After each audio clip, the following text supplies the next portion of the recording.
Hey guys, I'm excited to show you my OrthoModel journey. This is a patient that I diagnosed with medial sesamoiditis. So what we're going to do is I'm going to talk you through this whole process. So firstly, I'm going to compare the left foot and the right foot.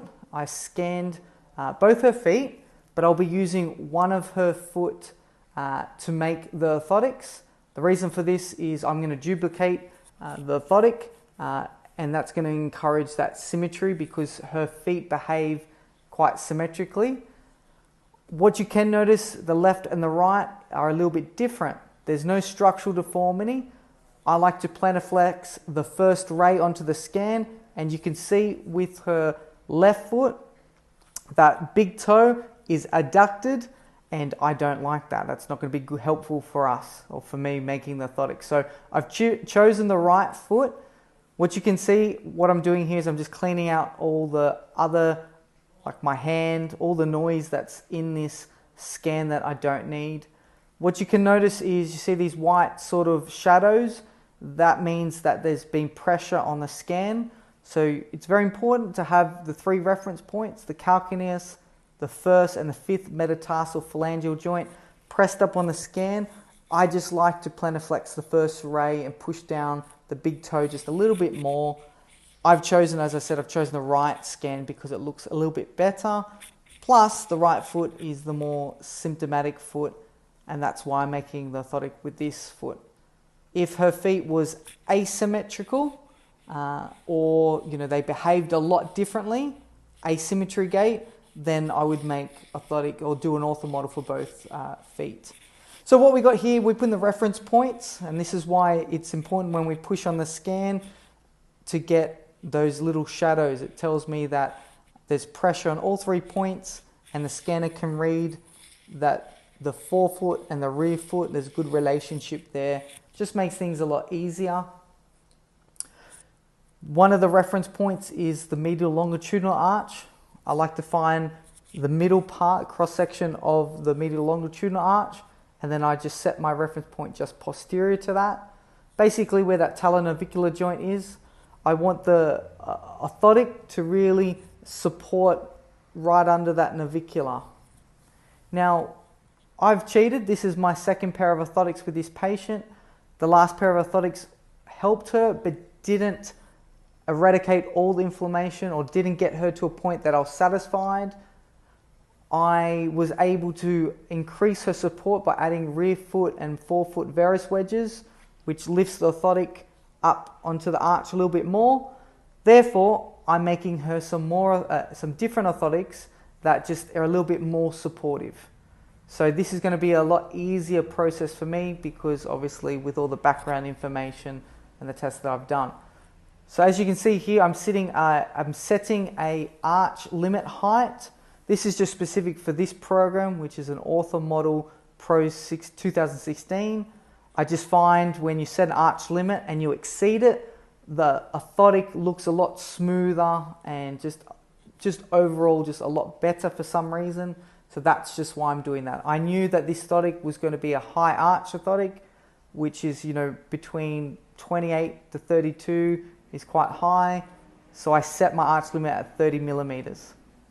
So here we've got first is just the foot scan. I don't do too much with this. I just press the foot down on the orthotic. The orthotic obviously is the blue part and the foot scan is the orange part. And I can also just slightly plantar flex that first MPJ joint a little bit more in this section. The next section is when we start having a bit more fun. We go through, it's called the base model, and we start lengthening or reducing the width of the heel. And that's what I'm doing right now. So obviously I put the calcaneus or the heel on the scanner. I'm pressing against it and you'll see that indent when you look at the scan properly. And that's why there was a little white shadow there in the scan. That means that there is a little bit of pressure, but her body weight, gravity, that heel, the fat pad will expand a little bit more. So on the lateral side, I've just added a little bit of couple of millimeters on the lateral heel cup. On the medial heel cup, because I know I want to do a bit of a medial skive and provide that rear foot support, I've made the heel cup on the medial side just a little bit closer to the foot scan. And obviously this ensures that the heel cup fits into the shoe. And she wears a Brooks, I think it's an Autodesk supportive sports shoe, which is awesome.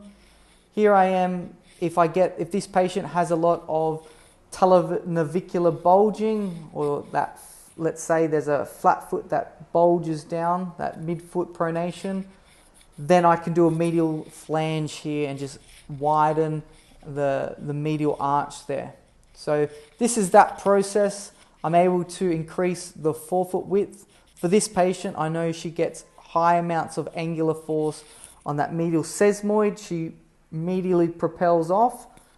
I won't go into the biomechanics of it, but I want to make sure that orthotic shell is quite wide on that forefoot and it sits right under that medial, or just before, or just proximal to that medial sesamoid.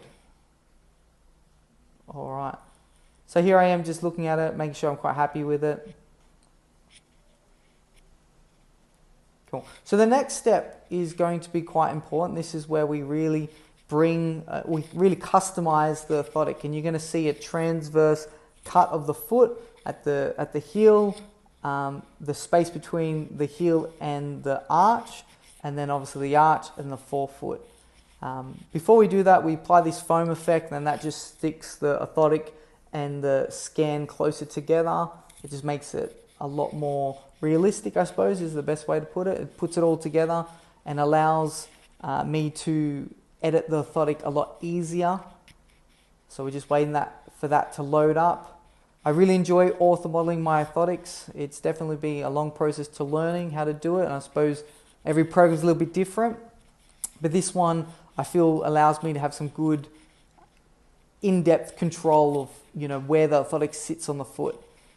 It's really good when, if there's ever any problems in the future, I can go back and have a look at the OrthoModel and see what I've done well and what I haven't done well. So this is the surface area now. This is where, if I want to have a bit of rear foot control or support, which I do, I want to really invert that heel.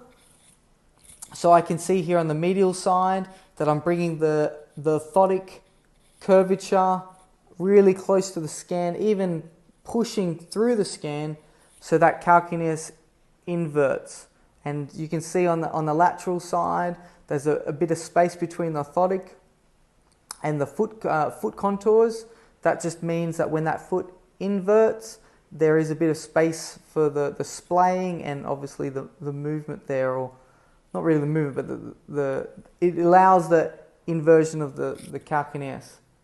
So this space next between the calcaneus and the arch, that's what I'm working on right now. I find when people feel an orthotic that's really uncomfortable, or it's just irritating, this is a spot. So I do leave a little bit more space between the orthotic and the foot contours, and you can see that on the medial side, but still that curvature is supporting that supination or inversion. Okay, so I'm just making that work well on the lateral side as well. Just really trying to stabilize this area, and that's why I've lifted up the lateral contours of the orthotic a bit as well. Okay, so what we're working on, the arch support. So this is where you need to know how the foot functions, especially under load. You have the body weight, gravity hits the ground. You have these ground reaction forces that create motion. This talonavicular, also, I should say, this arch can collapse. But as you can see, this orthotic line, the blue line, is quite close to the scanning line, which means that there's not going to be a lot of movement there.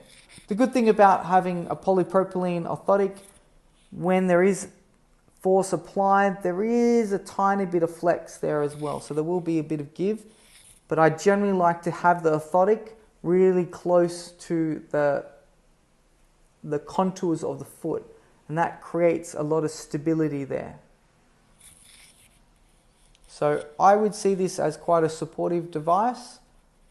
If she had, really bad degeneration between the joints, like osteoarthritis, then I'd make this even more supportive and a lot firmer, so it creates the maximum stability. But for this case, this seems quite appropriate. Here at the forefoot, as I said, the width of the forefoot, I wanted to make sure, that was quite important. I wanted to make sure that it was wide enough to reduce that medial propulsion or reduce the angular force of that. She will always move that way. That's her normal biomechanics. But if we can reduce those ground reaction forces over that medial sesamoid, that's going to allow recovery and reduce that inflammation. And that's what I've done here. You can see that I'm bringing that orthotic line just slightly up to provide that that forefoot varus wedge sort of action. As I said, I made her some previous orthotics when I put a forefoot varus wedge to supinate that foot just a little bit. That took a lot of pressure off her medial sesamoid and she was feeling a lot better. So now we're just intrinsically doing that into the shell. I'm just making up some last few touches. As you can see in this orthotic, it is a high arch orthotic, 32 millimeters. And before we finish, I will smooth it off. It's a little button in there that just smooths all the sharp edges to make a good looking and obviously a functional orthotic. I like my orthotics to look good as well. I just feel like there's a bit of a psychological link. If something can look good, and it's generally going to make the person feel like it's going to be a lot better. I think we can all agree if something looks a little bit nicer, it's always a bit more of a positive feedback. Now, as I said, I'm just waiting for my finished product just so I can show you what it looks like. But you can see how the foot scan sits over the orthotic. It's quite close there. You can see at the rear foot, the skin's protruding through the medial part of the heel cup. That's just because, as I said, I have that medial skive, or it's just the orthotic is really inverting that heel there. The orthotic's right under that first MPJ joint, really close, so it's going to reduce that medial propulsion or the ground reaction forces to that sesamoid. I've just smoothed it off, like I said before. I'm liking the shape of it. There's no sharp edges or anything like that. It looks quite smooth. That's what I was talking about with the attractiveness of it. And yeah, so now we're gonna move forward and save it. And then at the end, I'll just give you some different angles, what it looks like. It will duplicate it. So you're gonna have left and right because she does have a symmetrical gait. As I said before, if she didn't, then we would do this for each foot.